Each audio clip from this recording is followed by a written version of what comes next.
Hey there, Mama B here. Thanks for coming. So, for my first video on this sort of 2-year anniversary of this month of an accident that changed my life significantly, among other experiences that I've had in my life, like many people have had. So, I want to start with reading a book that I read as a child, and I always find myself going back to it. Sort of gives you some background and idea of how I develop my perspective. And not that my perspective is really all important here. I'm just introducing myself really to you. It's really your perspectives that I care about, and that's why I'm doing this. So this book, that again I read after my accident, still very helpful. I hope it's helpful to you too. I'll just read the first chapter. Jonathan Livingston Seagull, a story by Richard Bach, photographs by Russell Munson. Copyright is 1970. To the real Jonathan Seagull, who lives within us all. Part 1. It was morning, and the new sun sparkled gold across the ripples of a gentle sea. A mile from shore, a fishing boat chummed the water, and the word for breakfast flock flashed through the air, till a crowd of 1,000 seagulls came to dodge and fight for bits of food. It was another busy day beginning. But way off, out by himself, beyond boat and shore, Jonathan Livingston Seagull was practicing. 100 feet in the sky, he lowered his webbed feet, lifted his beak, and strained to hold a painful, hard, twisting curve through his wings. The curve meant that he would fly slowly, and now he slowed until the wind was a whisper in his face, until the ocean stood still beneath him. He narrowed his eyes in fierce concentration, held his breath, forced one single more inch of curve. Then his feathers ruffled, he stalled and fell. Seagulls, as you know, never falter, never stall. To stall in the air is for them disgrace, and it is dishonor. But Jonathan Livingston Seagull, unashamed, stretched his wings again in that trembling, hard curve, slowing, and stalling once more, was no ordinary bird. Most seagulls don't bother to learn more than the simplest facts of flight, how to get from shore to food and back again. For most gulls, it is not flying that matters, but eating. For this gull, though, it was not eating that mattered, but flying. More than anything else, Jonathan Livingston Seagull loved to fly. This kind of thinking, he found, is not the way to make oneself popular with other birds. Even his parents were dismayed, as Jonathan spent whole days alone, making hundreds of low-level glides, experimenting. He didn't know why, for instance, but when he flew at altitudes less than half his wingspan above the water, he could stay in the air longer with less effort. His glides ended not with the usual feet-down splash into the sea, but with a long, flat wake as he touched the surface with his feet lightly streamlined against his body. When he began sliding into feet-up landings on the beach, then pacing the length of his slide in the sand, his parents were very much dismayed indeed. "Why, John, why?" his mother asked. "Why is it so hard to be like the rest of the flock, John? Why can't you leave low flying to the pelicans, the albatrosses? Why don't you eat, son? You're bone and feathers." "I don't mind being bone and feathers, Mom. I just want to know what I can do in the air and what I can't. That's all. I just want to know." "See here, Jonathan," said his father, not unkindly. "Winter isn't far away. Boats will be few, and the surface fish will be swimming deep. You must study, then study food and how to get it. This flying business is all very well, but you can't eat a glide, you know." Don't you forget that the reason you fly is to eat." Jonathan nodded obediently. For the next few days he tried to behave like the other gulls. He really tried. Screeching, fighting with the flock around the piers and fishing boats, diving on scraps of fish and bread, but he couldn't make it work. "It's all so pointless," he thought, deliberately dropping a hard-won anchovy to a hungry old gull chasing him. "I could be spending all this time learning to fly. There's so much to learn." It wasn't long before Jonathan Gull was off by himself again, far out to sea, hungry, happy, learning. The subject was speed, and in a week's practice he learned more about speed than the fastest gull alive. From 1,000 feet, flapping his wings as hard as he could, he pushed over into a blazing steep dive towards the waves, and learned why seagulls don't make blazing, steep, powerful dives. In just 6 seconds, he was moving 70 miles per hour, the speed at which one's wings goes unstable on the upstroke. Time after time it happened. Careful as he was, working at the very peak of his ability, he lost control at high speed. Climb to 1,000 feet, full power, straight ahead first, then push over, flapping to a vertical dive. Then, every time his left wing stalled on an upstroke, he'd roll violently left, stall his right wing recovering, and flick like fire into a wild tumbling spin to the right. He couldn't be careful enough on that upstroke. 10 times he tried, and all 10 times, as he passed through 70 miles per hour, he burst into a churning mass of feathers, out of control, crashing down into the water. The key, he thought at last, dripping wet, must be to hold the wings still at high speeds, to flap up to 50 and then holding the wings still. From 2,000 feet he tried again, rolling into his dive, breaking straight down, wings full out and stable from the moment he passed 50 miles per hour. It took tremendous strength, but it worked. In 10 seconds he had blurred through 90 miles per hour. Jonathan had set a world speed record for seagulls. But victory was short-lived. The instant he began his pull-out, the instant he changed the angle of his wings, he snapped into that same terrible, uncontrolled disaster, and at 90 miles per hour it hit him like dynamite.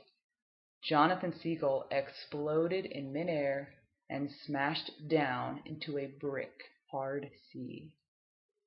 When he came to, it was well after dark, and he floated in moonlight on the surface of the ocean. His wings were ragged bars of lead, but the weight of failure was even heavier on his back. He wished feebly that the weight could be just enough to drag him gently down to the bottom and end it all. As he sank low in the water, a strange, hollow voice sounded within him. "There's no way around it. I am a seagull. I am limited by my nature. If I were meant to learn so much about flying, I'd have charts for brains. If I weren't to fly at speed, I'd have a falcon's short wings, and live on mice instead of fish. My father was right. I must forget this foolishness. I must fly home to the flock and be content as I am, as a poor, limited seagull." The voice faded. Jonathan agreed. The place for a seagull at night is on shore, and from this moment forth he vowed he would be a normal seagull. It would make everyone happier.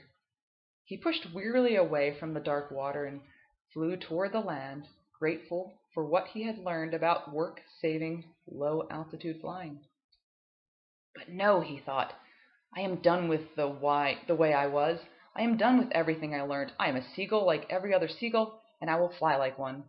So he climbed painfully to 100 feet and flapped his wings harder, pressing for shore. He felt better for his decision to be just another one of the flock. There would be no ties now to the force that had driven him to learn. There would be no more challenge and no more failure. And it was pretty just to stop thinking and fly through the dark toward the lights above the beach. Dark! The hollow voice cracked in alarm. Seagulls never fly in the dark. Jonathan was not alert to listen. It's pretty, he thought. The moon and the lights twinkling on the water. throwing out little beacon trails through the night, and also peaceful and still. "Get down! Seagulls never fly in the dark. If you were meant to fly in the dark, you'd have the eyes of an owl. You'd have charts for brains. You'd have a falcon's short wings." There in the night, 100 feet in the air, Jonathan Livingston Seagull blinked. His pain, his resolutions, vanished. Short wings. A falcon's short wings. That's the answer. What a fool I've been. All I need is a tiny little wing. All I need is to fold most of my wings and fly on just the tips alone. Short wings. He climbed 2,000 feet above the Black Sea, and without a moment for thought of failure and death, he brought his forewings tightly into his body, left only the narrow swept daggers of his wing tips extended into the wind, and fell into a vertical dive. The wind was a monster roar at his head. 70 miles per hour, 90, 100, and 20, and faster still. The wing strain now at 140 miles per hour wasn't nearly as hard as it had been before at 70, and with the faintest twist of his wing tips, he eased out of the dive and shot above the waves, a gray cannonball under the moon. He closed his eyes to slits against the wind and rejoiced. 140 miles per hour and under control. If I dive from 5,000 feet instead of 2,000, I wonder how fast. His vows of a moment before were forgotten, swept away in that great swift wind. Yet he felt guiltless, breaking the promises he had made himself. Such promises were only for the gulls that accepted the ordinary. One who has touched excellence in his learning has no need of that kind of promise. By sunup, Jonathan Gull was practicing again.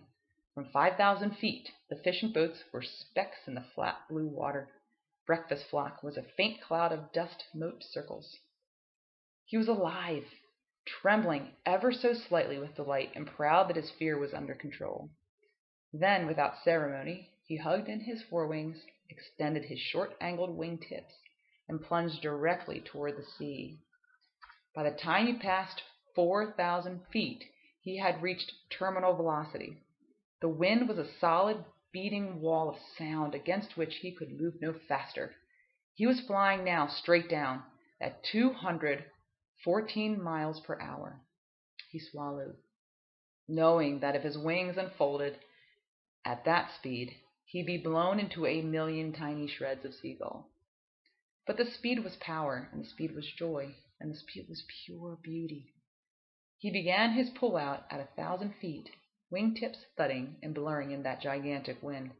The boat and the crowd of gulls, tilting and growing meteor-fast, directly in his path. He couldn't stop. He didn't know yet even how to turn at that speed. Collision would be instant death. And so he shut his eyes. It happened that morning, then, just after sunrise, that Jonathan Livingston Seagull fired directly through the center of the breakfast flock, ticking off 212 miles per hour, eyes closed, in a great roaring streak of wind and feathers. The gull of fortune smiled upon him this once, and no one was killed. By the time he had pulled his beak straight up into the sky, he was still scorching along at 160 miles per hour. When he had slowed to 20 and stretched his wings again at last, the boat was a crumb on the sea, 4,000 feet below. His thought was triumph, terminal velocity. A seagull at 214 miles per hour. It was a breakthrough, the greatest single moment in the history of the flock, and in that moment a new age opened for Jonathan Gull. Flying out to his lonely practice area, folding his wings for a dive from 8,000 feet. He set himself at once to discover how to turn. A single wingtip feather, he found, moved a fraction of an inch, gives a smooth, sweeping curve at tremendous speed. Before he learned this, however, he found that moving more than one feather at that speed will spin you like a rifle ball, and Jonathan had flown the first aerobatics of any seagull on earth. He spared no time that day for talk with other gulls, but flew on past sunset. He discovered the loop, the slow roll, the point roll, the inverted spin, the gull bunt, and the pinwheel. When Jonathan Seagull joined the flock on the beach, it was full night. He was dizzy and terribly tired. Yet in delight he flew a loop to landing, with a snap roll just before touching down. When they hear of it, he thought, of the breakthrough, they'll be wild with joy. How much more there is now to living, instead of our drab slogging forth and back to the fishing boats. There's a reason for life. We can lift ourselves out of ignorance. We can find ourselves as creatures of excellence and intelligence and skill. We can be free. We can learn to fly. That's the end of that first part. Thank you for listening, and I look forward to what we have to talk about on the next video.